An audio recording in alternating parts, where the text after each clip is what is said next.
Super மார்க்கெட்டில் போய் join பண்ணுறோம்.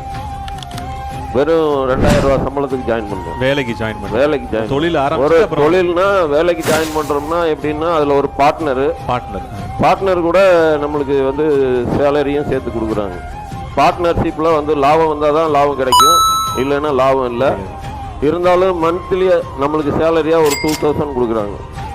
ஒரு 2-3 மந்த்ஸ் ஓட்டி பார்த்தேன். வாடகையும் 2000 ரூபா. நம்ம நிலத்தெல்லாம் குத்தகைக்கு விட்டுட்டோம். குத்தகைக்கு வர காசு பத்தாது. என் கை எப்பயுமே ஓட்ட கை, அள்ளி கொடுத்து தான் பழக்கம். எல்லாத்துக்கும் கேட்டால் கொடுத்துக்கிட்டே இருப்பேன், ஆனால் யார்ட்டையும் கேட்க மாட்டேன். நம்பி எனக்கு ஒரு பழக்கம் அதுதான்.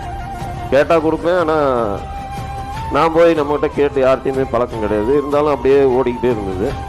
சரி இது சரியாக வராது அப்படின்ட்டு தான் சின்னதாக ஒரு சரி வீட்டில் இருந்தே சமோசா போட்டு கொடுப்போம் அப்படிங்கிற. ஸோ ஃபஸ்ட்டு நீங்கள் பண்ணது ஸ்வீட் இல்லை, சமோசா தான். ஓகே, எப்படியோ லைஃப்பை ஓட்டணும் அப்படி இல்லைங்களா?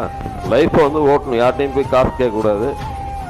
அதனால் சமோசா போட்டு ஒரு கடையில் போய் ஒருத்தர் கொடுக்குறேன். அதை அப்படியே ஸ்டார்ட் பண்ணி போகிறோம். அப்புறம் தான் ஒரு ஐட்டமாக உள்ளே கொண்டு வரோம். ஸோ ஃபஸ்ட்டு நீங்கள் வந்து ஹோல்சேல் மாதிரி பண்ணி அங்கங்கே டிஸ்ட்ரிபியூஷன் நெட்வொர்க் மாதிரி பண்ணீங்க. எடுத்துகிட்டு போய் அந்தந்த கடையில் தான் கொடுக்கும். சமோசா தான் ஃபஸ்ட்டு ப்ராடக்ட் உங்களுக்கு.